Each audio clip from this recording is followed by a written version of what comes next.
Olá, meus amigos, leitores e leitoras, bem-vindos aqui ao nosso bate-papo hoje no Clube do Livro, cujo episódio de hoje será com o professor Flávio Tartucci. Nós estamos online, estamos esperando o professor Flávio entrar em instantes. Está ativado aqui o modo online. Professor Flávio Tartucci, eu sou Henderson Furst, eu sou um dos editores do Grupo GEM. Fiquem à vontade para me acompanhar, Henderson_Furst. Aqui está o professor Flávio Tartucci. Bem-vindo, meu caro. Bom dia, meu caro. Tudo bem? Tudo bem. Para você travar os comentários, que hoje a coisa está complicada. Viu? Agora mesmo, num instante, desativando comentários. A todos os nossos amigos, leitoras e leitoras que estão nos vendo agora, neste interrogação que está aí embaixo, vocês fiquem à vontade para mandar dúvidas para nós. Eu vou ler as dúvidas, vou passando para o professor Flávio as dúvidas, enquanto a gente vai conversando aqui. Nós preparamos uma pauta bacana aqui no Clube do Livro, que é justamente para discutir questões jurídicas contemporâneas e as suas respostas dentro dos livros. Flávio, que bom te ver, que bom te ver bem. Eu também. Cada dia que eu acordo, eu agradeço de estar vivo, meu amigo, porque o civilista, ele já é pessimista. As minhas lives, elas vão aumentando o pessimismo à medida que a coisa avança, né? Então, eu também fico feliz de te ver bem. Eu fico feliz todo dia que eu acordo e realmente estou vivo. Primeira mão, eu não comentei isso em nenhuma outra transmissão. Eu comentei só com os meus amigos, meus alunos, né? E meus amigos, segunda-feira eu fiz o exame de Covid. Fiz o exame para ver se eu tenho e se eu já tive, né? E eu até achava que em janeiro, quando voltei de Portugal, eu tive sintomas gripais muito fortes, aqui em casa também, mas eu tive lá um duplo negativo, né? Não que isso ia mudar muita coisa, né? Mas eu acabei achando que eu tinha tido, né? O pessimista sempre acha que ficou doente. Então eu acabei fazendo esse exame e eu saí na segunda-feira. Ontem também saí para tomar vacina da gripe, né? Tomei vacina do sarampo também. Aliás, nem precisava ter tomado, porque eu acabei lembrando que tinha tomado a vacina em 2009. Então nem precisava desse reforço, mas tomei também. Tô com os dois braços aqui doendo. Mas estamos tocando a vida, né? Seguimos firmes, né? Não tem outro jeito, nós temos que resistir, nós temos que lutar neste momento com as armas que nós temos, né? Os profissionais de saúde... Você está em São Paulo, Henderson? Estou em São Paulo, estou em casa. Estou em casa aqui, né? Sozinho. Eu sou grupo de risco, não posso sair, tenho comorbidades, como eles chamam, né? Então não posso arriscar em nada. E enquanto os profissionais de saúde estão na linha de frente, mantendo vidas ao custo que dá, nós estamos fazendo a nossa parte pelo mundo jurídico, né? É curioso que muitas pessoas estão pensando, agora é o momento de relaxar, ver série. Também, mas nós temos também a nossa luta, nós do direito. Nós temos eu não vejo sério. Eu não vejo sério. Eu nunca vi uma série. Não vejo sério. Mas você está jogando videogame com Enzo, não tá? Isso de vez em quando, mas série... Videogame você consegue fechar o ciclo. Eu acho que série não. Eu cunhei uma frase ano passado, numa entrevista que eu dei lá para o Jornal de Passos, que não se forma jurista com rede social e Netflix, né? Eu já uso bastante a rede social, mas Netflix... Eu não conhecia essa frase, Renan? Não, muito boa. O pessoal gosta de ver aquela... O pessoal rouba banco, como é que chama aquela série? La Casa de Papel. E qual é a utilidade de aprender a roubar banco? O que você aprende? Técnicas negociadas de negociação, técnicas avançadas de negociação, blefes e coisas afins. Técnicas de negociação, eu vou indicar um livro, que é do GEM, aliás, que eu indico para os meus alunos lá do mestrado da IPD, esse livro aqui, ó. Maravilhoso. Mediação, conciliação e arbitragem, do Carlos Salles, do Marco Antônio Lorenzini e do Paulo Eduardo, que na minha época, Paulo Eduardo Alves da Silva, na minha época de São Francisco, era o Paulette, lá, professor da USP Ribeirão. Vários autores, Adolfo Braga Neto, Célia Zaparoli, Daniela Gabay, Diego Falec, Fernanda Tartucci, o meu querido colega de doutorado Luiz Fernando Guerreiro, Samanta Pelágio, Tânia Almeida. Esse é um bom... Quer aprender sobre negociação, aprender sobre esses novos... ainda mais para essa fase, né, tão complicada, fica a indicação desse livro. E indico também, né, para entender e tentar suavizar menos, esse livro aqui eu até reli, né? O Sábio Maravilhoso. Para entender o fenômeno, né? Homo sapiens e Homo Deus. Eu recebi um livro hoje, do Roberto Pompeu de Toledo, que eu tenho lido um pouco também sobre pestes, né?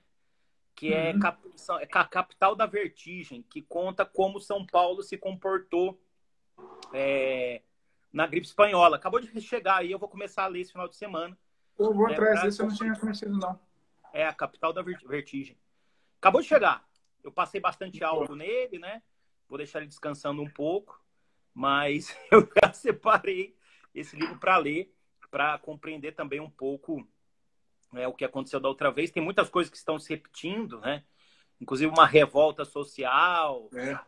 Exatamente. Então, a história se repete, E quando a gente entende a história, né? A gente se prepara melhor.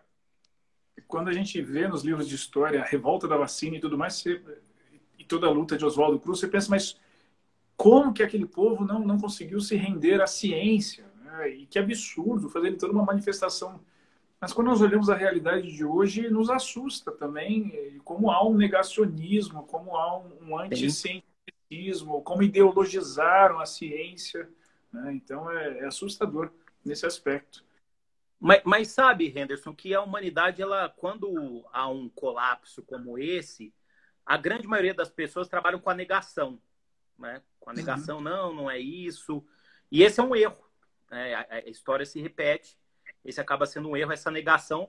A negação, por exemplo, que aquela realidade, aquele mundo abundante que a gente conheceu até, vamos colocar até fevereiro desse ano, aqui no Brasil, ele não vai existir mais. Né? A gente vai ter um novo mundo, a gente já tem um novo mundo, e teremos um novo mundo depois de tudo isso passar. Né? Da última vez que nós conversamos, essa é a segunda live que eu faço com você, eu tinha alguma percepção e a gente chegou a falar de como seria a crise, mas eu gosto muito de ver aquelas curvas, né, da pandemia, como cada país se comportou. A curva do Brasil mostra que começou se comportando bem, mas no meio do caminho aconteceu alguma coisa e a curva... Ele perde o controle, né? Ele vai desacelerando, mas de repente ele perde, é como se perdesse o freio, né? Ele acelera novamente. É interessante depois, Henderson, fazer uma confrontação à curva do Brasil, que teve uma baixa, ia talvez encontrar um platô e depois subir, com a curva de Portugal, que está chegando no platô. Não quer dizer também que Portugal não tem uma segunda onda. A gente não sabe o que vai acontecer. Né? O que mostra que o desafio é maior. Se pensava numa crise de 3 meses, realmente, os otimistas pensavam numa crise de 3 meses, não será uma crise de 3 meses, será uma crise. Eu acho que nós falamos isso da outra vez, porque a gente acreditava nisso. Será uma crise. Há alguns estudos que falam, há alguns estudos falando, inclusive, de aberturas e fechamentos, né, gradativos, né, e para isso ir se espalhando por mais tempo ainda. Né? Ainda não sabemos como vai ser. Ô, Henderson, você que é estudioso de bioética, tem sempre um debate com a classe médica, você se lembra qual foi o menor tempo que se criou uma vacina no Brasil, no mundo, perdão? Você se lembra disso? Sabe o dado? Flávio, a informação que eu tinha era de uma questão de 8 meses. A mais rápida. A mais rápida. Agora, qual é o grande problema da vacina? Da história, não dessa. Da história. Da história. Qual é o grande problema da criação de uma vacina? É que você vai aplicá-la em massa. Então, você tem que conhecer os efeitos colaterais dela, senão você cria uma outra doença. Né? Então, há toda uma segurança ética. E toda vez que eu escuto, por exemplo, a briga que teve com a cloroquina e tudo mais, eu vejo que as pessoas ignoram que esses protocolos existem à custa de muito sofrimento. É a talidomida, você vai se lembrar da talidomida, né, que causava má formação fetal. Até hoje, as pessoas sofrem as consequências da talidomida, que foi um erro de protocolo desses. Né? Então, há toda uma preocupação de que isso venha a acontecer novamente. Já está sendo feito testes já de segurança, né, que é a primeira fase clínica, que é para ver se não causa nenhum mal. É possível aí que até o final do ano, começo do ano que vem, mais provável para começo do ano que vem, no primeiro trimestre do ano que vem, a gente tenha uma vacina. Se Deus quiser, nós teremos uma. Sim. Flávio, a gente estava comentando, que você comentou, né, que o mundo será completamente diferente. Acho que isso implica dizer que todas as relações jurídicas existentes, portanto, elas serão diferentes e modificáveis ou modificadas a partir do problema que nós estamos vivendo hoje em dia.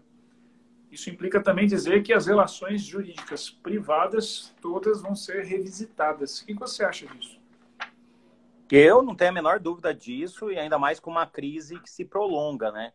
O sistema de saúde vai entrar em colapso, mas a gente tem visto que também o judiciário pode entrar em colapso. Então, eu vou te dar 2 exemplos do que eu já percebi.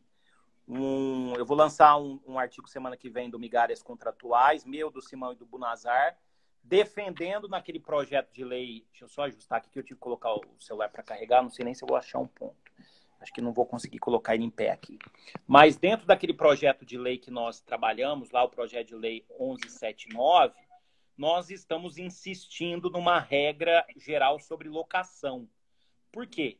Eu fiz uma busca hoje no Jus Brasil, que tem um banco de dados muito bom sobre ações judiciais, colocando lá Covid e locação, e pandemia e locação, e eu achei 149 julgadas, decisões já, imagina só, em 3 meses, com um termo, e 182 com outro. Ou seja, e eu vou publicar isso semana que vem, encontrei decisões falando em suspensão do contrato, decisões que dão revisão de 30%, 50%. Isso vai gerar um enxame de ações. Imagina, 2 meses, essa quantidade absurda de ações. Então, eu não tenho a menor dúvida, e esse argumento da judicialização é muito forte, que a gente precisa de uma regra sobre locação. E eu sou contra a moratória ampla, seja de um lado, seja do outro. Eu acho que o consumidor não tem direito à moratória, como fornecedor, muito menos. A gente tem que procurar soluções equilibradas. Nenhum nem outro tem direito à moratória, a gente tem que tentar soluções intermediárias. Mas, em matéria de locação, nós precisamos urgentemente de uma norma para trazer um parâmetro, inclusive, para negociações. Tá? Então, eu tenho sentido isso. O outro tema que já começa a aparecer no radar, já começam a aparecer decisões em matéria contratual, é o tema dos contratos educacionais, especialmente até o ensino médio. Por quê? Porque as escolas andam muito intransigentes. Né? As escolas decidiram que não vão prestar mais o serviço à distância, porque existe um encargo muito grande sobre isso. E também não querem, eu estou falando aqui de São Paulo, não querem dar desconto nada. Isso já começou a gerar uma judicialização. Né? E o PROCON, parece, eu vi uma entrevista do Capês dizendo que eles, inclusive, vão fazer inspeções e vão fazer auditorias para verificar se as escolas tiveram redução de custos. E, se for o caso, vão autuar. É engraçado, né? Porque no Rio de Janeiro foi feito tinha lá uma lei estadual, que os efeitos depois acabaram sendo afastados, prevendo desconto de 30%. E essa lei, eu acho que os efeitos dela acabaram sendo afastados, eu preciso confirmar isso, eu até debati isso com o professor Schreiber, e aí as escolas começaram a ser demandadas e começaram a surgir decisões exatamente na linha do projeto de lei, dando desconto de 30%. E aí as próprias escolas começaram a dar esses descontos, né? Descontos ou abatimento para depois pagar depois. Então, assim, se na área comportamental eu tenho visto realmente um problema na área comportamental do ponto de vista de saúde, no âmbito jurídico também as pessoas estão em outra realidade, as pessoas estão pensando em um mundo que não existe mais, e isso vai custar muito caro na frente, do ponto de vista contratual. Né? E esses 2 temas, viu, Henderson? Locação e contratos educacionais, me parece que são os temas que vão ter um grande número de demandas já agora para frente. Isso já está acontecendo com a locação, é uma coisa impressionante. Eu vi uma decisão, e até saiu o título dela na imprensa especializada, saiu: TJ de São Paulo concede 50% de desconto na locação. E aí, até o próprio desembargador que foi o relator dessa decisão, ele me mandou a decisão, falando: Henderson, o que você acha? E eu fui ler, que é o desembargador Luiz Wagner da Costa Júnior. Peguei a decisão para ler. Na verdade, ele reformava para menos, que a decisão de primeiro grau deu 70%. Aí ele falou: não, pera lá, 70%, não dá para dizer que é 70% o impacto que vai ser em todas as relações. Então, vamos colocar provisoriamente para 50%, até que as partes produzam provas de qual é a necessidade aqui de reformulação desse contrato. Então, foi até uma decisão provisória. me pareceu uma opção salomônica, por assim dizer, ó, do meio termo, mas vocês vão ter que comprovar aqui qual é o abate econômico que cada qual teve para a gente chegar ao meio termo. Pareceu uma solução interessante, mas concordo com você que isso abre um precedente gigantesco de todas as ações de locação. E no que diz respeito à mensalidade escolar, se eu não estou enganado, e se eu estiver, por favor, me corrija, o Senacom não tinha soltado alguma coisa, alguma orientação sobre mensalidades, que me parece que aí as escolas se apegaram nisso, né? De que não era que não era para... que não, especialmente as escolas que oferecem o sistema remoto de aulas, não era para ter desconto, mas era uma outra gestão do Senacom, né? Não é mais a gestão que deve vir agora, né? A gente tem que ver se, eventualmente, essa instrução, essa orientação vai ser mantida, né? E a gente vive um problema seríssimo, né? Porque, por exemplo, hoje eu recebi uma mensagem de uma professora do Rio dizendo que existe a MP, falando aí de pacote turístico, existe a MP que trata de viagem, né? E no Rio de Janeiro tem uma lei estadual que, na minha opinião, também é inconstitucional, porque acaba tratando de direito civil. E essa MP, ela, na minha opinião, não vai ser convertida. Eu acredito e tenho ouvido que ela não vai ser convertida, inclusive porque ela tem vários problemas. Então, ela estava pensando em escrever um texto confrontando a MP com a legislação estadual. Eu disse, olha, eu acho que, no final das contas, nenhuma nem outra vai prevalecer, porque a norma estadual é inconstitucional e a MP não deve ser convertida, né? E nós sabemos, Henderson, até pela nossa experiência editorial, quantas medidas provisórias acabaram não sendo convertidas. E é muito difícil converter uma medida provisória. Para converter a medida provisória da liberdade econômica em lei, ela foi muito alterada, houve uma grande dificuldade para essa conversão, né? Então, eu acho que no final, eu disse, ficaremos com o Código de Defesa do Consumidor e também com o Código Civil para resolver os problemas, né? Então, assim, nós estamos num momento complicado do ponto de vista legislativo e de muitas instabilidades, incertezas em várias áreas do direito contratual. Flávio, sobre o que a gente falou de mensalidade escolar, eu queria ler uma pergunta que recebi aqui que tem bastante a ver em relação a isso, que é da Alianjos Leite. Ela, não é dela não, de outra pessoa aqui, que perguntou sobre, aqui, Márcio Bezerra Chaves, perguntou sobre a mensalidade recorrente de academia. Academia é a pergunta do Marcos. Como é que ficam as mensalidades de academia? Se enquadra também na questão das mensalidades escolares de 30%? Ou tem uma outra? Como você vê essa? Olha, a academia, como a atividade não está sendo prestada, eu acho que seria o caso de quando não é prestado, suspender o pagamento, né? Eu acho que seria o caso de suspender o pagamento ou, eventualmente, procurar um acordo de pagar a multa e desfazer o negócio, né? E o que eu tenho visto, eu vou te falar, o que eu tenho visto sobre a academia aqui na minha área é todas quebrando, fechando, encerrando totalmente as atividades, né? Foi bom tocar nesse assunto, porque lá em Passos, a minha mãe tem uma academia e Passos voltou o comércio funcionar e as academias voltaram a funcionar, né? Sim, mas a limitação que se tem, por exemplo, com 12 esteiras, só podem funcionar 4, né? Então, e do jeito... Isso, para ter distância, só pode ter uma quantidade de alunos na sala. Eu acho que a academia tinha uns 200, 300 alunos, hoje ela tem 40. É uma significativa redução. Então, o problema a respeito da academia é que esses modelos de academia que foram construídos, na nossa realidade atual, e não sei até quando, esses negócios não subsistem mais. Eles vão ter que ser totalmente repensados, né? E existe uma norma lá também da prefeitura, e deve voltar a fechar, tá? Porque os casos cresceram. Então, deve voltar a fechar em breve, né? O comércio abriu e fechou. E outra coisa, as pessoas ficam com essa insistência, né, de que não, tem que abrir o comércio, mas precisa ver a experiência de quem reabriu se está vendendo. As vendas estão bem menores lá, é um exemplo, né? Eu vejo ela comentar, minha mãe tem comércio também lá, né? Então, a questão da academia, muito mais do que isso a respeito do pagamento, é a sua subsistência. Eu acho que as academias, a sua grande maioria, elas vão desaparecer totalmente nesse modelo em que nós temos hoje, né? Aí a coisa é mais grave ainda. Por quê? Porque tem que limpar toda hora, então 4, 5 alunos tem que limpar, tem uma limitação, tem limitação de uso de esteira, nenhuma modalidade de contato pode ocorrer. Então, aí é um debate mais profundo. Eu acho que a academia é um tipo de negócio, eu sei porque minha mãe tem esse negócio, é o tipo de negócio que deve ser o primeiro atingido, né, com essa pandemia. Flávio, você começou a falar sobre medida provisória, sobre projeto de lei que estão surgindo para justamente dar mais balizas dogmáticas, mais rígidas, né, aqui no Brasil para essa situação que nós estamos vivenciando. Você mencionou, por exemplo, o projeto de lei 1179, que você participou, colaborou ativamente com a criação dele, juntamente com outros dois grandes civilistas, né, o professor Otávio e o professor Rodrigo Xavier. São vários, né? Vários participaram, né?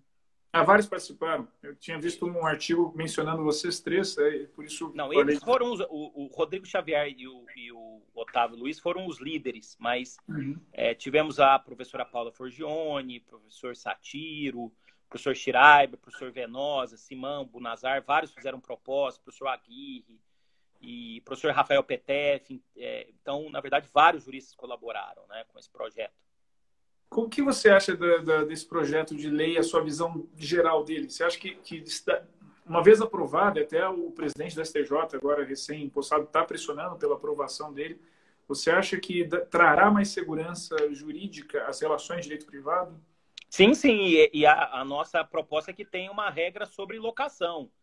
É um projeto de lei para tempos pandêmicos, como foi a Lei Fayot na França, em período de guerra, uma lei transitória para resolver os problemas transitoriamente, né? Não altera nada no Código Civil, tem o total apoio, tem a da academia, vários juristas apoiam, e o que está acontecendo é que está parado na Câmara, né? Esse projeto tem que andar, porque nós, do direito privado, nós precisamos de um mínimo de estabilidade, de certeza e de segurança para resolver os problemas. É um mini Código Civil, né? É um mini Código Civil em tempos de pandemia.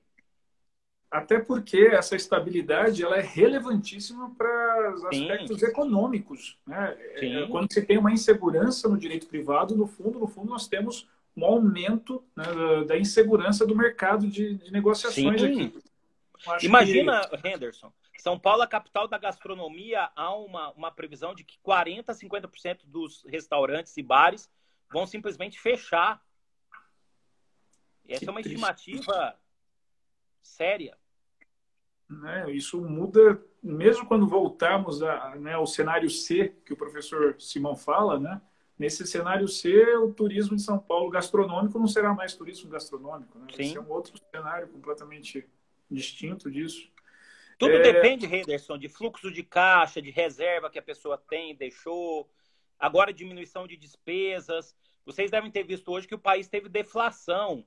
E uma coisa menos 0,33.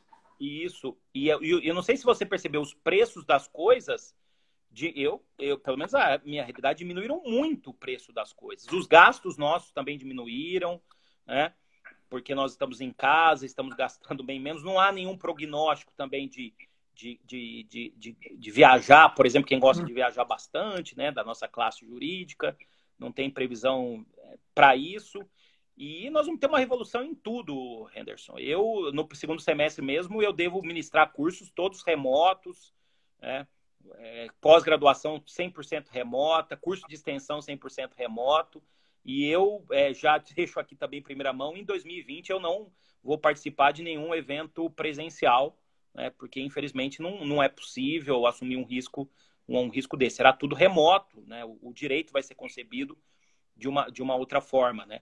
É uma frase dura de se falar, que nós civilistas temos repetido, né? Hoje mesmo eu vi o Bunazar dizendo isso lá na live do IBD Conte. Nós todos, em certa medida, vamos empobrecer, né? E aí nós teremos que ter uma retomada, buscar uma retomada para crescer novamente, o que vai ser desafiador. Muito, e se reinventar, né? Nós, como professores, nós estamos nos reinventando. Embora você esteja muito habituado à câmera, a dar aula para a câmera, inúmeros professores, alguns até nos assistem agora, devem estar sofrendo com essa mudança de aulas para o modelo remoto. Que é muito complicado, a falta de interação, né? Não ver o aluno, não sentir, não ter a sensação. Por exemplo, eu sei que estão gostando dessa live, que eu vejo vários coraçõezinhos. mas no meio da aula a gente não tem os coraçõezinhos para saber se está acertando ou não com eles, né? O Henderson, as plataformas que eu tenho utilizado pode abrir vídeo, como o Zoom, tem o Canvas também, que a instituição que eu leciono tem utilizado. Eu tenho usado no mestrado, em especialização. Pode usar microfone, pode usar chat. E eu mesmo fiz alguns investimentos, comprei uma mesa de anotação que eu tenho usado em aula. E recomendo aos meus colegas professores que procurem investir nessas ferramentas. Não, eu fiz o mesmo. Ó, o meu celular está paradinho aqui, porque tem um tripé, tem um negócio de lâmpada aqui ao redor, cheio de quinquilharia. Youtuber total agora aqui. Eu tenho também. Mas eu não estou usando aqui, esqueci de pegar. Em tempos de pandemia, malemar, o povo, veja, meu cabelo está penteado hoje por causa dessa live aqui, senão ele ficaria aleatório. Então, os alunos também, ninguém quer abrir a câmera. Tá todo mundo de pijama também. Tá todo... O Henderson, uma coisa, eu ultimamente tenho gostado muito de ouvir. Quais são, na sua opinião, você que é um estudioso da filosofia do direito, das questões de intimidade, bioética, nessas áreas, o que você vê aí para o nosso futuro? Aquela história dos monitoramentos estatais, ou as questões relativas a questões bioéticas, o que você vê aí para o futuro? Já falei muito, queria te ouvir um pouco. Tá, vamos entrar um pouquinho em bioética aqui para tu, acho que é inesperado. Ninguém imaginou ouvir falar de bioética aqui numa live de direito privado. Flávio, eu acho que nós vamos, em termos de bioética, nós vamos colocar algumas luzes em coisas muito polêmicas e tabus que nós nunca falamos. Por exemplo, terminalidade de vida, morte, é um tabu. Nós não gostamos de falar disso, nós afastamos. Né? No direito sucessório, a gente chama de, em latim, de cujus. A gente não fala o falecido, não, é o de cujus, para objetivar isso, deixar isso mais distante. E nós vamos ter que falar bastante disso. Testamento vital, né, ou diretrizes antecipadas de vontade. É um tema que vai ser mais mencionado. Neste exato momento, eu estou batalhando muito, né, para quem acompanha, eu sou presidente da Comissão Especial de Bioética da OAB Nacional, para acerca das diretrizes de alocação de recursos escassos em UTI. Ou seja, eu tenho um leito, um respirador e 5 pacientes. Para quem que vai isso? Aqui no Brasil isso é tabu, tanto que não tem regra para isso. A regra que tem está sendo usada por analogia, que é de uma resolução de 2016 do Conselho Federal, então veja, feita fora da pandemia, não para uma pandemia e dessa doença. E na falta de uma regulamentação central, federal, nós estamos tendo iniciativas. Então o CREMEP, né, que é o Conselho Regional de Pernambuco, de Medicina de Pernambuco, fez uma baseada em scores, que é um sistema de pontuação. O CREMERGE, no Rio de Janeiro, fez um outro. As entidades médicas, né, científicas, fizeram uma proposta que é arriscada porque envolve, de algum modo, a questão de idade da pessoa. Então, pacientes muito idosos ou com doenças crônicas, que inclusive é meu caso, eles teriam uma pontuação ruim na fila de preferência para a utilização. Então, nós nunca discutimos isso no Brasil, não estamos querendo discutir no âmbito nacional. É possível que um paciente, se ele estiver em Pernambuco, ele receba atendimento, mas no Rio de Janeiro não, porque o sistema dele é completamente diferente. Eu acho isso um grave problema. E outro ponto também, Flávio, que nós percebemos, em bioética tem muito estudo da bioética global. A bioética é diferente do direito, que ela tem aspectos locais, a bioética ela tem muito de aspecto global. Há uma grande discussão sobre o aspecto da solidariedade e da vulnerabilidade. Solidariedade no sentido de que todos nós agora, como você disse, todos nós empobrecemos. Então, todos nós temos que renegociar nossos contratos, temos que nos ajudar. Trouxe luz a alguns aspectos mais vulneráveis da sociedade, moradores de favela, de comunidades, que inclusive não tem política pública, não tem política estatal para atendimento e freagem, né, da Covid nesses lugares. Então, o que se acredita, no ponto de vista de bioético, que se nós não amadurecermos nesse aspecto, ao menos nós teremos conhecido melhor esses dois aspectos muito humanos nas nossas relações, o da solidariedade e o da vulnerabilidade. Então, toda vez que é necessário, eu vejo pessoas postando, se você não conseguiu, se está faltando alimento na sua casa, me manda um inbox que eu vou te enviar uma cesta básica, né? Não deixe de falar isso. Eu nunca imaginei que eu veria isso. Então, no aspecto da vulnerabilidade, nós estamos nos preocupando mais com os outros. Olha, você está bem? Né? Quantas vezes você agora não aproveita e liga para alguém? Olha, estou ligando só para saber se você está bem, não tive notícia sua. Né? Que foi essa coisa, por exemplo, de eu te ver e falar, pô, Flávio, que bom te ver. Né? Em outros aspectos, a gente ficaria, pô, legal, viu, Flávio, mais uma vez. Né? Agora, certamente, por exemplo, no seu próximo aniversário, quando nós nos reunirmos no seu aniversário, poxa, eu tenho certeza que todo mundo ali vai estar mais vibrante de estar ali. Né? Então, nós vamos adquirir uma consciência do agora muito maior do que nós tínhamos. Porque antes a gente estava junto, mas estava no celular, estava preocupado com outra coisa. A cabeça não estava aqui. Acho que isso é uma porque só explicando para o pessoal, é que eu sempre faço aniversário aqui numa pizzaria, uma das pizzarias que eu mais gosto aqui em São Paulo. Eu não sei se ela vai resistir, tomara que sim, porque faz parte de um grupo grande. E aí vão os civilistas, o Henderson vai, às vezes ia meu professor de alemão, o Mark, aí ele ficava cantando uma música em alemão com ele. Hello, guten Morgen, Deutschland. Sim. E esse ano não teve, né? Eu tive que cancelar, foi o começo da crise, né? Então, realmente, esse tipo de acontecimento, Dia das Mães, né, do ano que vem, vai ser os aniversários de quem fez aniversário recluso, tudo isso vai ser, sem dúvida alguma, diferente nos próximos anos. Então, isso que a gente vê no aspecto de bioética. Primeiro, muita coisa que era tabu, que nós tentávamos discutir na sociedade, não tinha espaço, agora teremos. Né? E as relações, tudo que a gente chamava a atenção, olha, temos os vulneráveis. Por exemplo, um conceito pouco conhecido é o de mistanásia, que inclusive foi cunhado aqui no Brasil e hoje o mundo todo usa. Mistanásia é a morte miserável ou que poderia ter sido evitada. É o caso do paciente que morre na fila do SUS. É o caso do paciente que não terá um respirador e ele poderia viver, mas morrerá disso. Então, inclusive, a mistanásia vai entrar para o direito civil, para a responsabilidade civil do Estado por mistanásia. Né? O sujeito falece porque o Estado não tinha como atender. Ah, mas era uma pandemia, não tinha condições. Espera lá. Não tinha condições até algum momento, porque, como você disse, teve medidas que fizeram a curva frear, mas a partir de algum momento em que começa a se chamar de gripezinha e tudo mais, aquilo lá destrambelha, volta a acelerar, perde-se o freio. Né? Então, aí entramos num grande problema. O brasileiro ele não faz testamento. Talvez essa sensação mórbida que no inconsciente, no consciente coletivo que nós temos hoje, essa sensação faça com que o brasileiro procure fazer mais testamento. Eu tenho testamento, eu como bom pessimista, eu fiz um testamento lá atrás. Não sei, você tem testamento, Henderson?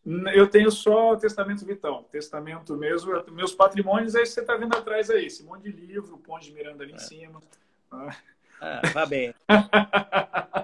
Flávio, já que você mencionou de testamento, conta um pouco mais para a gente sobre, você estava falando sobre algumas propostas de testamento emergencial, né, que é aquele que a pessoa faz agora, que não dá para ir no cartório, tem toda aquela formalidade do testamento. Explica para os nossos amigos que estão acompanhando a gente aqui como que funciona. Sim, foi uma das propostas que nós mandamos lá para a comissão, para o senhor Otávio. Eu mandei também para o senador Pacheco, o Rodrigo, meu amigo. E no final eles não quiseram propor lá no projeto 1179, porque acharam que era complicada a questão de captação da vontade nesses tempos de pandemia, que era aplicar a regra do testamento emergencial particular, considerar como causa excepcional a pandemia. É uma tese, né? Eu mandei agora de novo para o senador, para o Rodrigo, para ver se ele faz uma proposta em separado, né? Mas é uma tese, eu publiquei também no Migalhas, acho que saiu também no Gen Jurídico, né? Fica aí a leitura de vocês, se entender que a Covid é um motivo excepcional para aplicar a regra do testamento de emergência, né? O testamento particular de emergência, ou testamento hológrafo simplificado, né? É um caminho, né? Aliás, isso também vai abrir a possibilidade, e eu debati isso com o presidente do IBDFAN Nacional, Rodrigo da Cunha Pereira, de a gente diminuir essas formalidades do testamento, né? O testamento é um instituto que ainda está baseado em uma formalidade excessiva. O STJ vem mitigando essas formalidades, mas acho que é a oportunidade da gente mitigar mais ainda, né? E esses tempos complicados, né? Porque, na verdade, Henderson, São Paulo, a gente está falando aqui de São Paulo está um pouco adiantado frente a outros locais do Brasil, né? Aqui chegou antes, né? E São Paulo tem uma estrutura de saúde conhecida. São Paulo é conhecida como a cidade de São Paulo, como a cidade que tem a melhor estrutura médica, especialmente a privada. A pública também não é ruim, né? E por isso está suportando também. Não é da América Latina, é do Hemisfério Sul. Né? Por isso que a cidade tá aguentando, mas o nosso sistema está sendo pressionado, né? Mas eu acho que isso vai acontecer em outros locais também, né? Sucessivamente, as outras cidades também vão passar por tudo isso que a gente está passando. Mas a gente está com... eu saí ontem, eu disse aqui para tomar uma vacina, eu achei um clima muito ruim, né? Com aumento de mortes, um clima muito ruim. Então, essa sensação que a gente tem aqui agora, que aconteceu na Europa também, talvez faça com que as pessoas depois, ou aqui mesmo agora, procurem já se planejar e fazer testamento. Eu já disse, eu já tenho faz tempo, porque eu sou um pessimista e um civilista por excelência. Boa. Flávio, eu vou fazer só um parênteses, já que você mencionou sobre esse clima que está aqui, eu queria aproveitar que a gente tem várias pessoas nos ouvindo agora e fazer um parênteses dizendo sobre saúde emocional, se você me permitir. Sim. Porque, paralela à pandemia, nós temos outra epidemia aqui no Brasil que diz respeito ao adoecimento psíquico. Então, eu queria alertar as pessoas que estão nos ouvindo, se vocês estão tendo sentimentos pesarosos, vontade de suicídio, tá sendo muito triste isso, não pode ser divulgado, é um protocolo de saúde pública não divulgar os casos de suicídio porque aumentaram. Se quem está nos ouvindo aqui está com esses sentimentos muito tristes, que não é algo recorrente, que não era e tornou-se recorrente, busquem auxílio, busquem auxílio. Inúmeros profissionais de saúde mental estão dando atendimento voluntário nessa época, justamente para apoiar. Então, procure um psicólogo, procure um psiquiatra, tem tratamento. Você não precisa passar essa fase sofrendo por adoecimento psíquico. Tá? Então, eu queria fechar esse parênteses, mas só deixar esse alerta para os nossos amigos que nos ouvem. O Brasil é um país alegre, mas ele tem a taxa de depressão mais alta do mundo. É curioso dizer isso. Então, fica esse alerta. O Henderson, em relação a mim, eu gosto sempre de esclarecer que eu sou assim desde que eu sou criança. Meu apelido era na França era Urubulino. A Fernanda que me deu esse apelido, né? Então, era Urubulino. Então, Urubulino é uma boa. Lembra que tinha um personagem do Chico Anísio, Urubulino? Então, me deram esse apelido. Meu pai e a Fernanda me deram esse apelido. Flávio, nós temos aqui algumas várias perguntas aqui. Eu vou falar algumas aqui, até porque a gente está quase entrando na nossa reta final. Depois a gente pode abrir também, Henderson, para os comentários aí. Vamos abrir para os comentários? Então, só vou falar algumas perguntas para a gente não pular as perguntas e só olhar nos comentários. Rescisão contratual no período de pandemia e a cobrança de multa é devida? Eu acho, esse é um bom tema. Eu acho que a tendência eu participei de um Zoom essa semana com o Toscano e outros colegas. A tendência é que não se cobre multa em cargos contratuais e também que haja um aumento de aplicação do 413 do Código Civil para reduzir as penalidades. Eu acho que vai ter uma tolerância maior a respeito não que isso vai ser incentivado, né? Uma aceitação maior do inadimplemento justificado e a tendência é que encargos não sejam cobrados, juros, multa. Excelente pergunta. Várias perguntas, aliás, sobre isso.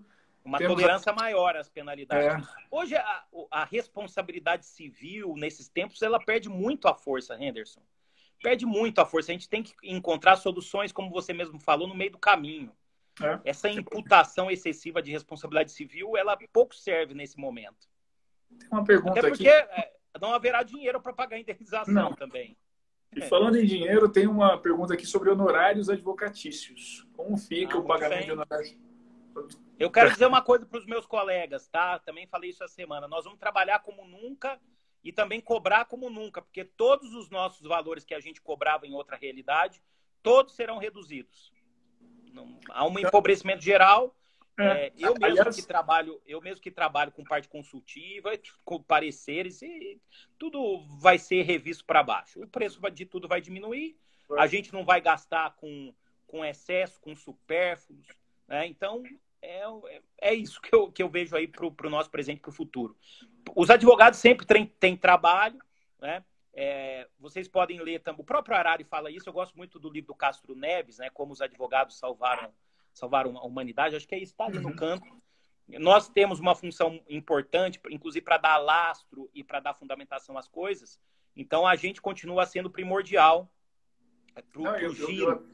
Eu até ia alertar isso, né? Eu tenho falado muito com meus alunos de pós-graduação, mesmo os alunos mais que estão no 5º ano, dos meus alunos da PUC, que estão no final da graduação, de olha, há uma crise, é verdade, mas nunca se demandará tanto a necessidade de advogado como agora. Então, ou se negociará, né? Há um grande campo de negociação. Eu vou abrir aqui para os comentários, e aí a turma que ficou tímida de fazer perguntas aí, quer mandar um oi, manda um oi. Teve gente pedindo para você... Só um detalhe, a atuação do advogado, do aplicador de direito em geral, vai ser importantíssimo, inclusive para a reconstrução. Eu sigo muito, ouço muito. Eu começo a minha semana domingo vendo Manhattan Connection, porque para mim são os melhores jornalistas do Brasil, né? E eu gosto muito de ver eles porque eles dão aquela dose de realidade para a gente começar a semana. E eu gosto muito do Ricardo Amorim. Inclusive, algumas coisas que ele faz até me inspiram, assim, de coisas para o futuro. E ele disse algo, acho que foi, não lembro se foi lá ou se foi no Instagram, dizendo que o conhecimento, quem passa conhecimento e o conhecimento serão muito valorizados a partir de agora, muito mais valorizados a partir de agora, né? Vai ser um diferencial ainda maior nesses tempos, né? Mandaram uma pergunta aí sobre métodos adequados de resolução de conflitos, né? Eu coordeno lá o mestrado da IPD, tem uma disciplina sobre extrajudicialização do direito e do direito privado. Eu acho que haverá um incremento desses métodos também, né? Negociação, mediação. Lá no Migalhas Contratuais tem um texto muito bom do André Arndt e do Marcos Catalã sobre negociação, sobre economia comportamental, bem interessante. Acho que haverá um incremento sobre isso. Tem dúvidas aqui que passaram, a gente perguntando sobre shopping, contratos de locação em shopping. Olha, contratos entre grandes, contratos grandes de locação, eu acho que aí não tem que ter uma lei, a nossa lei básica não trata, nossa proposta aqui, não trata desses contratos maiores. Para esses contratos maiores, aí tem que ter uma análise caso a caso. A nossa proposta é de aplicar, a nossa proposta, que vai voltar lá para o projeto 1179, é de ter a moratória legal de continuar pagando o locatário 30% e dissolver o restante, né? Pensando um pouco no locatário e no locador, o locatário que justificar a impossibilidade de pagamento. Só que se a situação do locatário que demonstrar uma situação de impossibilidade de pagamento. Só que se o locador também provar que está numa situação ruim, aí a norma não se aplica.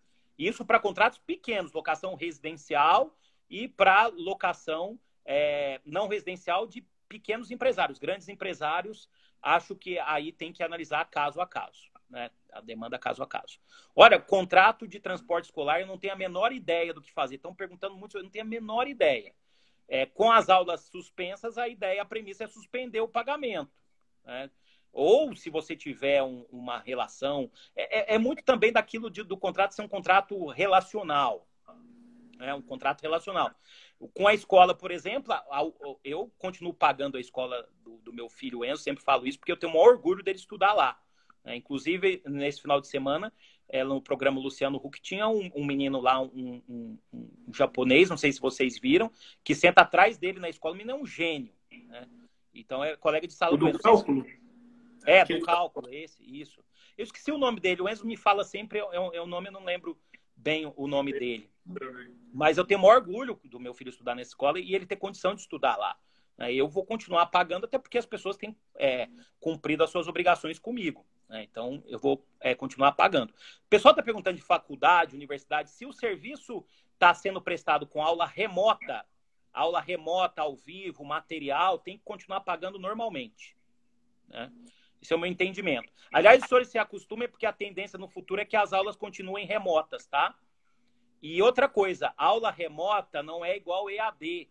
EAD é aula gravada, né? Não tem assessoria do professor o tempo inteiro, é totalmente diferente de aula remota. A aula remota é considerado algo que equivale ao presencial. As pessoas confundem a aula em EAD, que é gravada, formatada, não tem retorno, com aula remota, né? É igual, os meus alunos da IPD, o que eu fiz? Eu estou dando aula remota ao vivo e montei grupo do WhatsApp com eles. Eu dou assessoria para os alunos toda semana, mando material, estou sempre à disposição deles. Na verdade, até mais do que eles contrataram, porque eles não tinham esse acesso comigo. Eu estou pensando, você cobraria caro para ter esse acesso a você? Pois E é, agora pois é é, o tempo pois todo, é, né? pois é. Mas esse é um tipo de serviço que vai aparecer. Essas tutorias, tutorias que outras pessoas já fazem, elas devem surgir, elas devem ser incrementadas no futuro. Né? Olha, cuidado, Maria Angélica, tem aí, eu fiz uma postagem com material da PUC de Goiás aqui no meu Instagram, mostrando as diferenças entre aulas remotas e educacionais. Educação infantil a gente já falou no começo da live. Depois você coloca no Stories, viu, por favor, Henderson? Vou salvar, vou No inclusive Stories por colocar. 24 horas. Né? E depois no Gen Jurídico. Vai estar lá, vou baixar Isso. aqui, nós vamos colocar lá no Gen Jurídico para que Isso. assistam offline depois, aqui as ideias que nós falamos. Tem uma pergunta Isso. aqui do Jerônimo sobre o mercado editorial. Livros expressos serão extintos? O que você acha, Flávio? Eu acho que por enquanto não. As pessoas ainda estão acostumadas a estudar com o papel. Eu mesmo não consigo. Eu tenho uma banca de mestrado que eu tenho 2 bancas já remotas e eu não consigo fazer a leitura na tela. Eu preciso de impresso. E eu vejo a geração da minha enteada, que se formou agora, eles precisam de papel ainda. Por enquanto eu não vejo isso, mas talvez a geração do Enzo, do Pietro, talvez isso acontece. Né? Estão perguntando de certificado. Olha, Moutinho, possivelmente na próxima realidade, o certificado de um curso presencial, o certificado de um curso com aula remota ao vivo vai ter o mesmo valor. Né? Até porque o que vai acontecer, repito, é a coordenação fazer uma orientação para os alunos. O tempo inteiro mandar caso, ter dia de laboratório de caso para os alunos levarem um caso para o professor discutir. Né? É bem legal. Acho que até vai cada vez mais o direito brasileiro vai deixar de ser uma análise hipotética e ser uma análise com base no caso. Né? O pós-positivismo ele é totalmente ligado à situação concreta. Ô, Henderson, e algo que a gente já implantou na editora bom, vamos falar a verdade, eu fui o primeiro a fazer isso, vários colegas da editora fizeram iguais e de outras também, que é colocar o complemento digital com sala de aula, que nós temos nos livros, né? Aulas, tem um material lá, tem um material de Covid que acompanha os meus livros, que é impressionante, vai tudo para lá, todos os artigos, né? E em breve eu vou gravar também algumas aulas, né? Gente, então, quem está acompanhando aqui gostou dessa ideia do acesso ao professor Tartucci por WhatsApp e tudo mais, todos os livros dele, da coleção, do manual dos volumes únicos, dão acesso à sala de aula virtual do professor Flávio Tartucci, em que ele está lá. É ele quem responde, quem comunica-se com os alunos, ele posta material ali. Então, é uma forma de estar justamente com essa ligação mais personalizada com o autor. O Pedro está perguntando sobre provas. Na graduação, um pouco diferente da pós, né? Na pós, a gente tinha prova também, a gente está substituindo. A gente está substituindo por trabalhos, né? Fizemos até o seminário pelo Zoom, funcionou muito bem. A gente manda as questões pelo Zoom, não, pelo Canvas, que é lá que a EPD usa. Mandamos as questões, os professores resolvem com os alunos, eles até gostaram mais. E no final a gente deve fazer a prova por trabalho. Agora, graduação vai ser um desafio. Aí eu não sei te responder. Vamos voltar à prova oral. Liga a câmera aí. Pode ser. Boa ideia, Henderson. Com os meus alunos eu vou fazer prova oral. 3, 4 perguntas com eles e vamos desenvolver. Isabela Ferraz, como desenvolver retórica no curso de Direito EAD. Não é EAD, é remoto, é igual uma câmera. Eu vou dizer uma coisa, tem aluno meu que eu fiz lá um dado para você. Como eu tenho todos os alunos no WhatsApp, até para saber a tendência para o futuro, e a gente vai ter uma realidade agora já de curso remoto, eu perguntei para os alunos. E eles gostaram muito dessas aulas remotas ao vivo. Vocês querem voltar para o presencial? E falei como vai ser o novo presencial. O novo presencial esse ano, no segundo semestre, será o seguinte: porta da escola, porta da faculdade, né? Todo mundo vai passar lá com aquele termômetro na testa para ver a temperatura. Acima de 37 graus, não entra. Você viu o vídeo do gurizinho no Japão, na China, né? Não, eu não vi, mas isso eu estou dizendo porque é plano educacional já discutido. Como eu estou lá ligado ao pessoal da IPD e sou coordenador do mestrado, eu já sei que o grupo nosso vai adotar isso. Então, vamos lá. Então, todo mundo vai entrar, vai colocar lá na testa para ver a temperatura. Acima de 37 não entra. Né? Máscara obrigatória na sala de aula. Máscara obrigatória. Sala de aula com distanciamento com marcado no chão. Ar-condicionado proibido, não importa a temperatura. Janelas abertas. Né? E álcool em gel em todas as salas. É isso que a gente vai ter possivelmente quando voltar em agosto. Então, Henderson, eu perguntei para os meus alunos se eles preferiam continuar no sistema remoto ou voltariam para o presencial. Olha, teve turma que deu empate. Empate. Teve turma que foi 2/3 voltar para o presencial, mas teve turma 1/3 continuar no remoto, 2/3. Teve turma que deu empate, metade querendo continuar na aula remota. Então, eu acho que ninguém está falando isso ainda. Vocês se preparem, porque a nova realidade que teremos, e acho que isso até vai atingir também o EAD gravado, porque não se utilizava isso, e os mecanismos estão sendo incrementados, né? A gente vai ter uma revolução das aulas remotas ao vivo. Isabela Ferraz, na Bahia Impossível, o ser humano ele se adapta a tudo. Né? E em tempos de pandemia a gente tem que se adaptar. Eu não sei, pode fazer aula até... podemos ter aula até ao ar livre. Livre, né? Vamos virar que nem os filósofos da Grécia, né? A Kênia está falando aqui, Kênia Fleury, falando de Goiás. Uma vez fui dar palestra lá na OAB. Caiu a energia, acabou o ar-condicionado. Olha, eu sofri, confesso. Mas... Ou dar uma aula naqueles... numa espécie de galpão sem parede, só com cobertura. O ser humano tem que se adaptar, meus caros. Nós estamos vivendo uma pandemia. Uma pandemia. Gente, entrando aqui já no final aqui da nossa conversa, pô, Flávio, que conversa maravilhosa. Acho que a gente tem que fazer mais vezes isso. Porque a gente fugiu da pauta, a gente acabou falando de questões educacionais, né? Mas já está aqui quase no finalzinho, já está com 50 e tantos minutos aqui rodados. Olha, eu vou dizer uma coisa. Não sei o que você acha, Henderson. Isso vai ser um problema, inclusive por questão de vulnerabilidade econômica. As pessoas, a partir de agora, vão ter que investir tudo que puder investir, se for possível investir em questão tecnológica. As pessoas vão ter que investir para ter estrutura tecnológica. Né? Eu vou dizer uma coisa, eu tenho uma estrutura boa, mas não é por conta minha, não. Eu tenho, por exemplo, um laptop bom, eu tenho uma estrutura de internet boa, mas veja só que coisa. Sabe por que eu tenho isso? Porque a minha esposa e meu filho Enzo, especialmente meu filho Enzo, ele é viciado em tecnologia. Né? Então, ele fez investir. Então, nós temos umas ferramentas aqui por conta dele. Né? Então, por exemplo, roteadores, ele sabe qual é o melhor roteador. Né? Os acessórios, ele sabe qual é o melhor. Então, às vezes, veja só, eu acabei estando preparado para isso por conta dele. Né? E veja como são as crianças, porque o colégio dele, que eu vou falar o nome do colégio, porque eu gosto muito, é o Colégio Etapa, né? Eu gosto tanto desse colégio, porque eu vou dizer uma coisa, eu morava em Passos, eu e a Fernanda, e a gente entrou na USP sem fazer cursinho, né? E eu sempre procurava estudar fora as coisas, além do que o colégio me passava. E eu pensava assim, quando eu estudava lá no interior de Minas, pô, eu vou concorrer com um cara lá do Etapa e do Bandeirantes. Eu tenho que estar preparado. Aí eu pegava a apostila deles para estudar. Entendeu? Eu falei isso pro coordenador. Né? Então, tenho o maior orgulho do meu filho estudar nesse colégio. Né? Aí o colégio parou. O Enzo tem 11 anos. A Lígia está perguntando. O Enzo tem 11 anos. Vai fazer 11, desculpa. Vai brigar, vai entrar ao vivo aí brigando.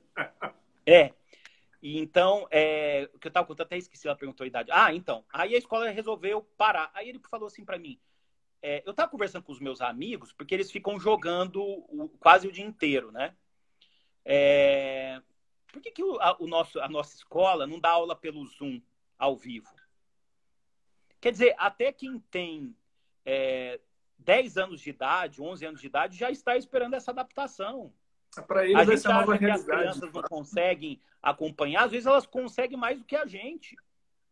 O meu sobrinho de 1 ano e meio, ele já sabe mexer no YouTube. Eu fico perdido no YouTube, ele entra no YouTube, faz o que quer, acha a galinha pintadinha. Canta, sim. É impressionante. Ele já está falando numerais em inglês já, porque está vendo ali o negócio cantando para ele. É inacreditável que a geração que está por vir vai. Para eles, essa adaptação é muito simples.